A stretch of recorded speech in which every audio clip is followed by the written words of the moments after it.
ప్రపంచ వైద్య చరిత్రలోనే అద్భుతం నియోకేర్ హోమియోపతి ఎలాంటి అనారోగ్య సమస్యలకైనా 100% ట్రీట్మెంట్ గ్యారంటీ. నమస్తే, నేను Keshav. Welcome to Suman TV. ఆంధ్రప్రదేశ్కి ఒక భారీ ప్రాజెక్ట్ రావడానికి మార్గం సుగమమైనట్టేనా? ఆంధ్రప్రదేశ్ సీఎంతో చంద్రబాబు నాయుడుతో భేటీ తర్వాత బీపీసీఎల్ ప్రతినిధులు ఏం చెప్పబోతున్నారు? అలానే కేంద్రం నుంచి వస్తున్నటువంటి సమాచారాన్ని బట్టి, గతంలో చంద్రబాబు నాయుడు ఢిల్లీ పర్యటన బట్టి చూస్తే ఈ బడ్జెట్లో బీపీసీఎల్ని ఆంధ్రప్రదేశ్లో ఏర్పాటు చేసేందుకు సుముఖంగా ఉన్నట్లు కేంద్రం ప్రకటించే అవకాశాలు పుష్కలంగా కనిపిస్తున్నాయి. బీపీసీఎల్ ప్రాజెక్ట్ అతిపెద్ద రిఫైనరీ. అలానే రాష్ట్ర విభజన సందర్భంలో ఆంధ్రప్రదేశ్లో పెట్రోకెమికల్ కారిడార్ డెవలప్మెంట్లో భాగంగా భారీ రిఫైనరీ ప్రాజెక్ట్ని ఇస్తామనేటువంటి మాటని కేంద్ర ప్రభుత్వం చెప్పినటువంటి పరిస్థితి. దాన్ని అమలు చేసేటువంటి క్రమంలో కొత్త ప్రభుత్వం అడుగులు వేస్తూ ముందుకు వెళ్తుంది. బీపీసీఎల్ ప్రతినిధులు ఆంధ్రప్రదేశ్ సీఎం చంద్రబాబుతో భేటీ అయ్యారు. ఒకసారి ఆ భేటీ సారాంశం, అలానే చంద్రబాబు నాయుడు ఏమి ట్వీట్ చేశారో కూడా ఒకసారి మనం చూద్దాం. ఇది strategically placed on the eastern Coast of the country. Our state has a significant petrochemical potential. Today I met with representatives of Bharat petroleum corporation limited led by chairman managing director Krishna Kumar. ఇది చంద్రబాబు నాయుడు గారు tweet చేసినటువంటి అంశం.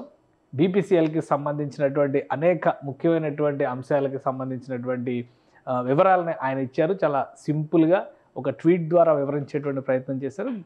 దీనికి సంబంధించి ఒకసారి మనం చూద్దాం. BPCL chairman Krishna Kumar, అలానే ఆయన సారథ్యంలో వచ్చినటువంటి బృందం.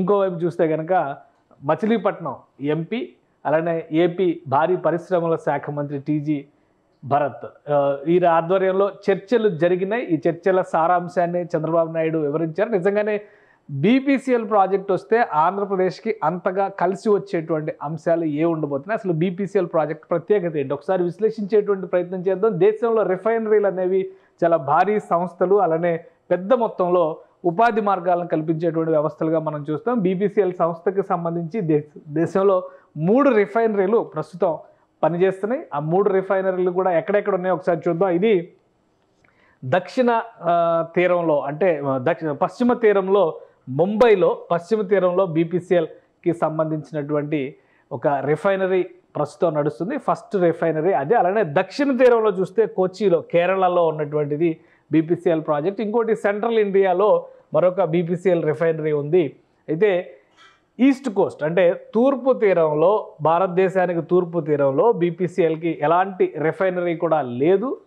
కొత్తగా ఏర్పాటు చేయబోయేటువంటి రిఫైనరీ తూర్పు తీరంలో ఏర్పాటు చేయాలనేటువంటి ఆలోచనతో ఉంది. ఆంధ్రప్రదేశ్లో మచిలీపట్నం తీరం దీనికి అనువైనటువంటి ప్రదేశంగా ఆంధ్రప్రదేశ్ ప్రభుత్వం ప్రతిపాదించింది.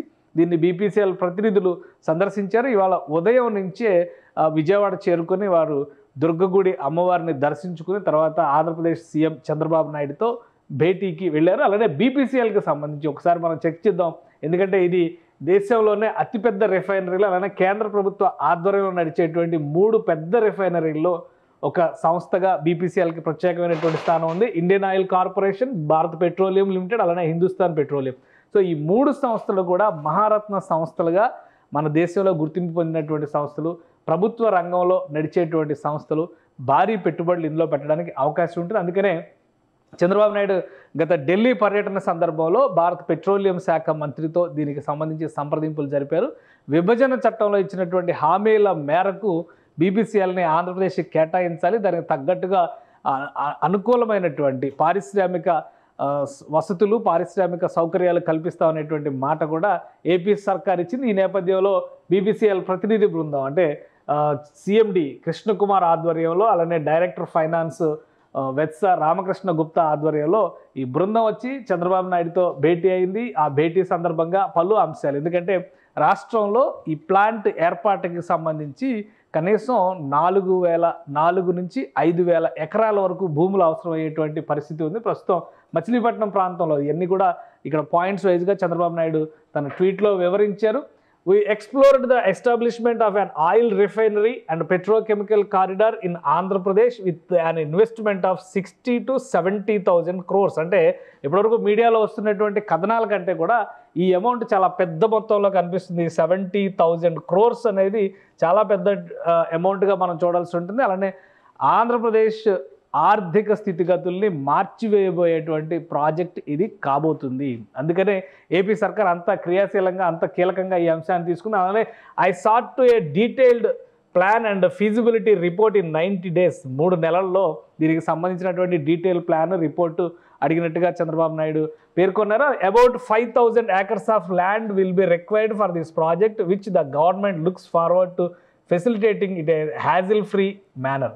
సో ఇది పూర్తిగా ఎలాంటి ఇబ్బందులు అసౌకర్యాలు కలగకుండా ఉండేలాగా బీపీసీఎల్ సంస్థకి ఈ భూ కేటాయింపులు కూడా జరిగేలాగా, అంటే 5,000 ఎకరాలు అనేది చాలా పెద్ద మొత్తం అవుతుంది. ఎందుకంటే ప్రస్తుతానికి ఆంధ్రప్రదేశ్లో మచిలీపట్నం తీరంలో పోర్టు నిర్మాణం, భారీ ఎత్తున పోర్టు నిర్మాణం జరుగుతుంది. ఆ సమీపంలోనే 2,500 ఎకరాల భూములు ప్రభుత్వ ఆధ్వర్యంలో ప్రస్తుతానికి ఉన్నాయనేటువంటి మాట రాష్ట్ర ప్రభుత్వం చెబుతుంది. దీనికి సంబంధించినటువంటి క్లారిటీ కూడా ఆంధ్రప్రదేశ్ అంటే మచిలీపట్నం ఎంపీగా ఉన్నటువంటి బాలశౌరి కూడా గతంలో ఒక ప్రకటన చేశారు.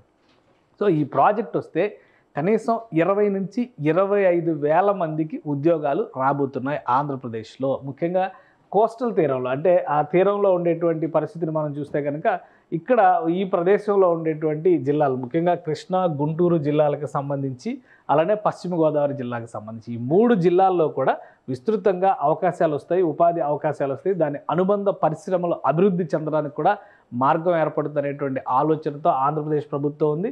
ఆల్రెడీ ఇక్కడ విశాఖపట్నంలో హెచ్పిసిఎల్ రిఫైనరీ నడుస్తుంది, ఇక్కడ ఓఎన్జీసీ రిఫైనరీ నడుస్తుంది. తాటిపాక అంటే ఒక రకంగా విశాఖ నుంచి కాకినాడ వరకు ఇది ఒక పెట్రోకెమికల్ కారిడార్ వ్యవస్థలాగా నడుస్తుంది. అలానే రిలయన్స్ వంటి ప్రైవేట్ సంస్థలకు సంబంధించినటువంటి కేజీ బేస్డ్ రిఫైనరీలు కూడా అక్కడే ఉన్నాయి. సో ఈ కొనసాగింపు ఇది మచిలీపట్నం తీరం దాకా కొనసాగేటువంటి అవకాశం ఉంది పెట్రోకెమికల్ కారిడార్ విస్తరణ విషయంలో చూస్తే. సో అందుకనే చంద్రబాబు నాయుడు ప్రభుత్వం ఈ అంశాన్ని చాలా సీరియస్గా తీసుకుంది. దీనికి సంబంధించినటువంటి సమగ్ర వివరణ చంద్రబాబు నాయుడు ఇచ్చారు. అతి త్వరలోనే దీనిపైన ఒక క్లియర్ కట్ స్టేట్మెంట్ వస్తుందని చెప్పని భావిస్తున్నారు. అలానే బీపీసీఎల్ సంస్థకు సంబంధించినటువంటి ప్రతినిధులు ఇస్తున్నటువంటి సంకేతాలను బట్టి చూస్తే ఈ 3 నెలల నివేదిక అనేది ఒక ఆస్పెక్ట్, అంటే రాష్ట్ర ప్రభుత్వం వైపు నుంచి ఎస్టాబ్లిష్మెంట్కి సంబంధించినటువంటి జాగ్రత్తలు. అయితే సూత్రప్రాయంగా ఆంధ్రప్రదేశ్కి ఈ ప్రాజెక్టుని కేటాయించడం పైన కేంద్ర ప్రభుత్వం కూడా సుముఖంగా ఉన్నట్టుగా ఒక క్లారిటీ వస్తుంది. ఎందుకంటే ఢిల్లీ పర్యటన సందర్భంలో చంద్రబాబు నాయుడు చాలా క్లియర్గా రిక్వెస్ట్ చేశారు. దీనికి సంబంధించి ఆంధ్రప్రదేశ్ని ఆదుకునేటువంటి క్రమంలో ముఖ్యంగా భారీ పరిశ్రమలు వస్తేనే ఆంధ్రప్రదేశ్కి మరిన్ని ప్రయోజనాలు జరుగుతాయనేటువంటి ఉద్దేశంతో ఆయన కేంద్ర పెట్రోలియం శాఖ మంత్రితో భేటీ అయినటువంటి సందర్భంలో చాలా క్లియర్గా రిక్వెస్ట్ చేశారు.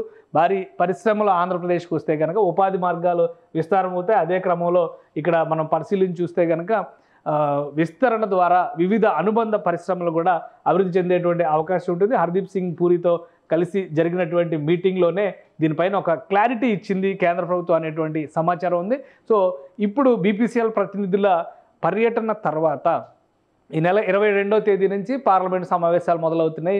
ఫుల్ బడ్జెట్ అంటే ఓట్ ఆన్ అకౌంట్ బడ్జెట్ ఎన్నికల ముందర ప్రవేశపెట్టారు. ఇప్పుడు ఫుల్ బడ్జెట్ నిర్మలా సీతారామన్ ప్రవేశపెట్టడానికి కసరత్తు చేస్తున్నారు. కాబట్టి ఈ బడ్జెట్లోనే కేంద్ర ప్రభుత్వం బీపీసీఎల్ని ఆంధ్రప్రదేశ్లో ఏర్పాటు చేసేందుకు సూత్రప్రాయంగా అంగీకారం తెలిపినట్టుగా ఒక ప్రకటన చేసేటువంటి అవకాశం ఉందనేటువంటి సమాచారం వస్తుంది. సో అందుకనే బీపీసీఎల్ ప్రతినిధులు ఇప్పుడు ఇమ్మీడియట్గా ఆంధ్రప్రదేశ్లో పర్యటన జరిపారు. అలానే ఉన్నటువంటి ల్యాండ్ అవైలబిలిటీని దృష్టిలో పెట్టుకుని మచిలీపట్నంలో ఉన్నటువంటి భూముల్ని కూడా ఆ ప్రాంతాన్ని కూడా సందర్శించేటువంటి అవకాశం ఉంది. సో దీనిపైన ఒక డేటా అంటే ఒక రిపోర్ట్ని కేంద్ర ప్రభుత్వానికి ఈ వారం రోజుల్లో ఒక నివేదికని అందించేటువంటి అవకాశం ఉంది. దాన్ని బట్టి బడ్జెట్ ప్రసంగంలోనే ఆంధ్రప్రదేశ్కి బీపీసీఎల్ రిఫైనరీ ప్రాజెక్టుని కేటాయిస్తున్నట్టుగా ఒక ప్రకటన చేసేటువంటి అవకాశం స్పష్టంగా ఉన్నట్టుగా తెలుస్తోంది. సుమన్ టీవీలో మీ పర్సనల్ అండ్ బిజినెస్ ప్రమోషన్స్ కోసం కింది నెంబర్కి కాంటాక్ట్ చేయండి.